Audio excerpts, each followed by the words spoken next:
Students, now we will discuss about second type of reactions. Okay, पहला type तो हमने discuss कर लिया कॉम्बिनेशन रिएक्शन का. Now we will discuss about second reaction, which is decomposition reaction. Right? जो बिल्कुल combination का reverse है. ठीक है. कॉम्बिनेशन रिएक्शन में जैसा हमने भी डिस्कस किया कि दो रिएक्टेंट आपस में मिलकर एक प्रोडक्ट को बनाते हैं, तो डिकम्पोजिशन में उसी का रिवर्स होगा. Right? So let's see decomposition reactions.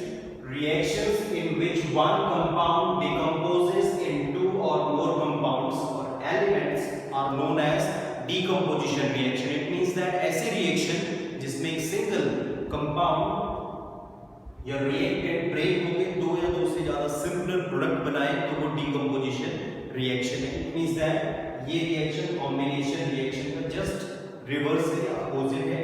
अगर हम इसको simply explain करें तो हम ये कह सकते हैं AB will break down into A plus B. Okay, so this is a simple representation of decomposition reaction where a single reactant, जो reactant है वो break होगा दो simpler products.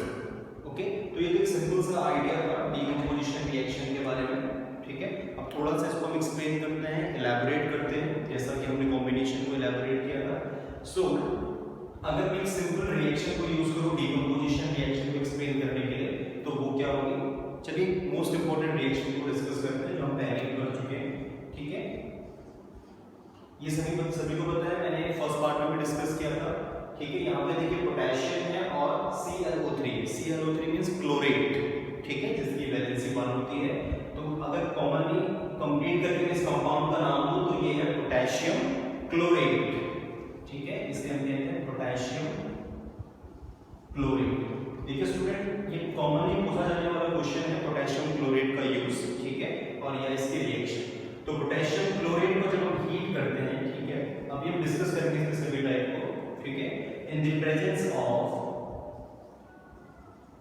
Manganese dioxide MnO2 की प्रेजेंस में अगर हम इसे हीट करें पोटेशियम क्लोरेट को, सो इट विल प्रोड्यूस, ये एक सॉलिड है. ठीक है, solid crystal of potassium chloride plus molecular oxygen. Okay, यहाँ पे ऑक्सीजन प्रोड्यूस होगी and this is one of the most commonest industrial method used for preparation of oxygen. Right, here is a potassium chloride tricrystal. When we heat these crystal in presence of manganese dioxide, they will produce solid crystal of potassium chlorate and molecular oxygen. And this reaction is used for industrial preparation of oxygen. Oxygen का industrial method में अगर preparation आपसे पूछे तो ये reaction use होगी. ठीक है, अगर common method में अगर हम कहें तो hydrolysis of water या जिसे हम electrolysis of water कहते हैं. ठीक है, जिसको हम later discuss करेंगे. ठीक है, तो दो मेथड कॉमनली पूछ लेता है ऑक्सीजन प्रिपरेशन की. इस मेथड को आपको प्रेफरेंस देनी है. सबसे कॉमन है कि जब हम पोटेशियम क्लोराइड को हीट करेंगे तो ये ब्रेक होगा पोटेशियम क्लोराइड के क्रिस्टल में एंड मोलेक्युलर ऑक्सीजन में, जो लेटर हम आर्टिफिशियल रेस्पिरेशन में यूज करते हैं. तो एक सिंपल सा आइडिया था डिकम्पोजिशन रिएक्शन के बारे में. Students, now we will discuss about various types of decomposition reactions. So let's start with first one, thermal decomposition reaction. अब देखिए थर्मल डिकम्पोजिशन क्या है. ऐसी रिएक्शन जिसमें हम हीट को यूज करें किसी भी कंपाउंड को ब्रेक करने के लिए या डिकम्पोज करने के लिए, तो उस रिएक्शन को हम कहते हैं डिकम्पोजिशन रिएक्शन या thermal decomposition reaction. For example calcium carbonate को अगर हम हीट करें तो ये ब्रेक होगा कैल्शियम ऑक्साइड में एंड प्लस कार्बन डाइऑक्साइड में. ओके, तो देखिए यहाँ पे एक और इंटरेस्टिंग फैक्ट क्या है कि डिकम्पोजिशन रिएक्शन में हीट है वो in the form of energy release नहीं होगी, जबकि यहाँ पे हीट अब्सॉर्ब हो रही है. So well we can say that decomposition reactions are endothermic in nature. It means that in reaction में हीट एनर्जी अब्सॉर्ब होती है जिससे रिएक्शन आगे प्रोसीड हो सके. ठीक है, क्योंकि यहाँ पे क्या हो रहा है कि जो कंपाउंड्स हैं वो ब्रेक होके आइसोलेटेड एटम्स में डिफरेंशिएट हो रहे हैं. तो दैट्स व्हाई इन रिएक्शंस में हीट अब्सॉर्ब होगी ताकि जो कंपाउंड के बीच में जो लिंकेज है, बॉन्डिंग है, उसे इजीली ब्रेक किया जा सके. ठीक है, so here in this reaction we supply heat. So this is an example of thermal decomposition reactions. Now we will discuss about एक और रिएक्शन को डिस्कस कर लेते हैं चलिए थर्मल डिकम्पोजिशन में, जिसमें हम आयरन सल्फेट को डिस्कस करेंगे. ठीक है, let's for an example iron sulphate 7H2, ठीक है, which is green in color and commonly known as green vitriol. ठीक है, ये फेरस सल्फेट है जिसे कॉमनली ग्रीन विट्रॉल भी कहा जाता है क्योंकि ग्रीन इन कलर है. जब हम इसे हीट करेंगे तो it will convert into anhydrous. Anhydrous means no water. ठीक है, so anhydrous ferrous sulphate plus 7H2 water की जो मॉलिक्यूल है वो सेपरेट हो जाएगी. ठीक है, सो यहाँ पे ये ग्रीन इन कलर था, then after that it will convert into dirty white. Okay, dirty white colour में कन्वर्ट होगा. देन लेटर यहाँ पे देखिए यहाँ पे वाटर मॉलिक्यूल प्रेजेंट था तो ये हाइड्रस था. ठीक है, ये एनहाइड्रस हो गया मतलब नो वाटर. लेटर अगर हम इसे हीट करें, ठीक है, फेरस सल्फेट को, जो डर्टी व्हाइट इन कलर है इसके जो क्रिस्टल है, so it will convert into ferric oxide. ठीक है, हीट करने के बाद जो ये है ये फेरिक ऑक्साइड में कन्वर्ट होगा plus sulphur dioxide and sulphur trioxide. Okay, ferrous sulphate dirty white crystal थे, हमने इसे हीट किया तो ये कन्वर्ट हो गया. ठीक है, Fe2O3.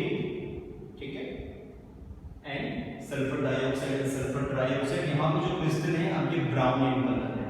ठीक है, तो देखिए ये एक सिंपल थर्मल डिकम्पोजिशन रिएक्शन थी जिसमें हमने ग्रीन विट्रॉल या फेरस सल्फेट को हीट किया जिससे लेटर वो फेरिक ऑक्साइड में ब्रेक हो गया. ठीक है, ओके, तो ये तो कॉमन सा आइडिया था. चलिए थोड़ा सा और इस रिएक्शन को इलैबोरेट कर लेते हैं. कुछ और रिएक्शन को डिस्कस करते हैं जिनमें हम हीट को यूज करेंगे. फॉर एग्जांपल हम एक रिएक्शन और कह सकते हैं C12H22O11. ठीक है, ये सभी जानते हैं सुक्रोज का फॉर्मूला है. ठीक है, इसे हम कॉमनली व्हाइट शुगर भी कहते हैं. व्हाइट शुगर अगर हम इसे हीट करें, ओके, सो ये ब्रेक होगा 12 कार्बन. ठीक है, जिसे हम कॉमनली कार्बन ब्लैक भी कहते हैं. ठीक है, प्लस 11 वाटर के मॉलिक्यूल. ठीक है, ये भी एक थर्मल डिकम्पोजिशन रिएक्शन का एग्जांपल है, सिंपली आप इसे यूज कर सकते हैं. ठीक है, जहां पे सुक्रोज या व्हाइट शुगर हीट अगर हम उसे हीट करेंगे तो वो कार्बन ब्लैक में ब्रेक होगा और वाटर में. राइट, सो नाउ चलिए करंट आपने एक इवेंट सुना होगा 1-2 दिन पहले. ठीक है, बेरूट लेबनान में, ठीक है, एक गैस जो है रिलीज हुई है. ठीक है, जिसका नाम है अमोनियम नाइट्रेट. ओके, रिसेंटली 2 दिन से यही न्यूज में है जिसमें बहुत से लोगों की जान गई है. तो अब उसी रिएक्शन को थोड़ा सा एक्सप्लेन करते हैं. तो पहले डिस्कस कर लेते हैं कि अमोनियम नाइट्रेट है क्या. ठीक है, NH4NO3 ये इसका कॉमन सा केमिकल फॉर्मूला है, NH4NO3. ठीक है, अब इस रिएक्शन को थोड़ा यहाँ पे डिस्कस भी कर लेते हैं जो थर्मल डिकम्पोजिशन शो करती है. Common name ammonium nitrate. Ammonium nitrate. So देखिए स्टूडेंट क्या होगा इस रिएक्शन में. पहले तो डिस्कस करते हैं कि अमोनियम नाइट्रेट है. वेल, अमोनियम नाइट्रेट एक generally white crystalline nitrogenous compound है.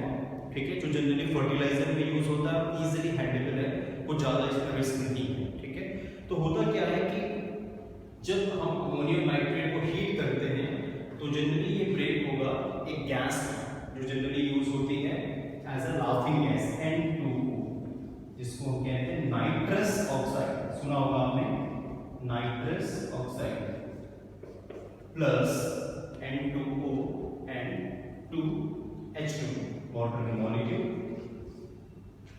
राइट, सो देखिए अमोनियम नाइट्रेट को हीट किया हमने और ये ब्रेक होगी नाइट्रस ऑक्साइड में प्लस वाटर में. Okay, nitrous oxide commonly known as laughing gas. ये लाफिंग गैस है. ठीक है, क्लियर. सो नाउ अब यहाँ पे प्रश्न ये बनता है कि ब्रेक होने के बाद इतनी ज्यादा अगर ये लाफिंग गैस में इतनी ज्यादा डेथ कैसे हुई लेबनान में. तो सिंपल ये है कि जो गैस है ये थर्मल डिकम्पोज नहीं हुई थी फर्स्ट। सेकंड ये था कि जनरली जब ये वहाँ पे इमिशन हुआ गैस का, देन आफ्टर सम टाइम वो एयर के साथ बहुत रिएक्टिव मिक्स हो गया, ठीक है, और इसकी वजह से एसओबी, शॉर्टनेस ऑफ ब्रेथ है, ठीक है, डिजीनेस, वॉमिटिंग, ठीक है, सोर थ्रोट, ऐसे सिम्टम्स अपीयर होने लगी, जिस वजह से कुछ ही समय में वहाँ पे ये जो गैसेस ने बहुत ही कम समय पूरे रेडियस में स्प्रेड हो गई, जिससे बहुत ही ज़्यादा कैजुअलिटीज हुई वहाँ पे। सो कॉमनली अमोनियम नाइट्रेट के बारे में आपसे पूछा जा सकता है, ठीक है, कि जो एक कॉमन नाइट्रोजनियस फर्टिलाइजर है, हमारे फर्टिलाइजर में सबसे ज़्यादा यही यूज होता है। एक कंपाउंड है व्हाइट क्रिस्टलाइन, और इसका एक कैरेक्टर ये है कि ये बहुत रिएक्टली वाटर के साथ कंबाइन हो जाता है, बहुत इजीली सॉल्युबल है। तो अगर इसे हीट करेंगे तो ये नाइट्रस ऑक्साइड लाफिंग गैस में और वाटर में ब्रेक होगा। तो ये डिकम्पोजिशन रिएक्शन इंपॉर्टेंट है, आप इसे राइट डाउन कर लीजिए। Now we will discuss about electrolytic decomposition, ठीक है। ये कैसा डिकम्पोजिशन है? देखिए, थर्मल डिकम्पोजिशन में तो जो हमने एनर्जी सप्लाई की वो हीट के फॉर्म में की, ठीक है। नाउ सेकंड टाइप में इलेक्ट्रोलाइटिक डिकम्पोजिशन में क्या होगा कि हम जो एनर्जी है वो इलेक्ट्रिसिटी के फॉर्म में ट्रांसफर करेंगे, जिससे कंपाउंड इजीली डिकम्पोज हो जाए। फॉर एग्जांपल वाटर का एग्जांपल ले लेते हैं।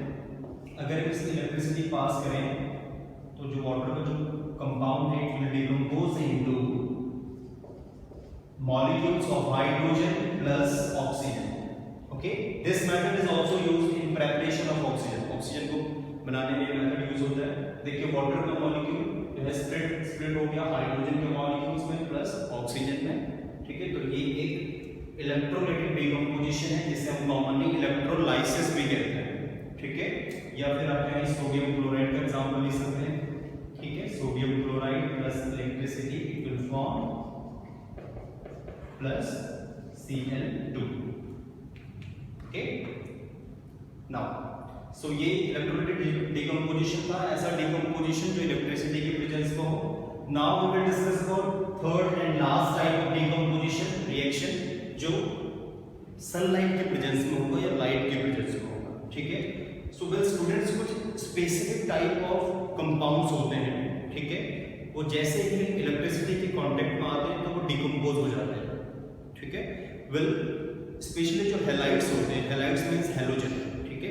ऐसे कंपाउंड जिनमें हैलोजन प्रेजेंट है, हैलोजन कौन कौन से, जैसे fluorine, chlorine, bromine and iodine, ठीक है।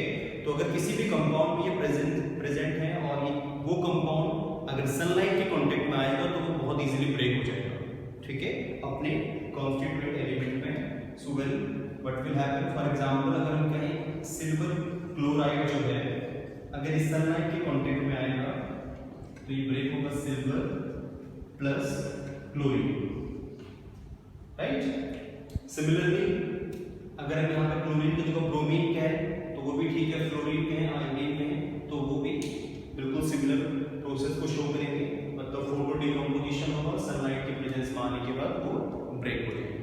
वेल यही रीजन है कि जो जितने भी हैलाइड कंपाउंड्स, ठीक है, जिनमें हैलोजन प्रेजेंस है वो कलर्ड बॉटल में स्टोर नहीं किए जाते, क्योंकि जैसे ही कलर्ड बॉटल में हम स्टोर करेंगे और इलेक्ट्रिसिटी सनलाइट के कांटेक्ट में आएंगे तो ये बहुत इजीली डिकम्पोज हो जाएंगे, ठीक है। तो जितने भी हैलाइड्स हैं वो कलर्ड बॉटल में स्टोर नहीं किए जाते, ठीक है। तो जो बॉटल होती है, जो वेसल में स्टोर करते हैं, वो थोड़ा सा इस प्रकार से डिजाइन की जाती है कि जिससे उनमें सनलाइट एंटर ना हो सके, right. Now next one, hydrogen peroxide जो है वो भी डिकम्पोजिशन शो करता है, ठीक है। अगर वो सनलाइट के प्रेजेंस में आए तो वो डिकम्पोज हो जाता है, राइट। सो स्टूडेंट्स, ये डिकम्पोजिशन रिएक्शन की और इसके वेरियस टाइप्स है, थर्मल,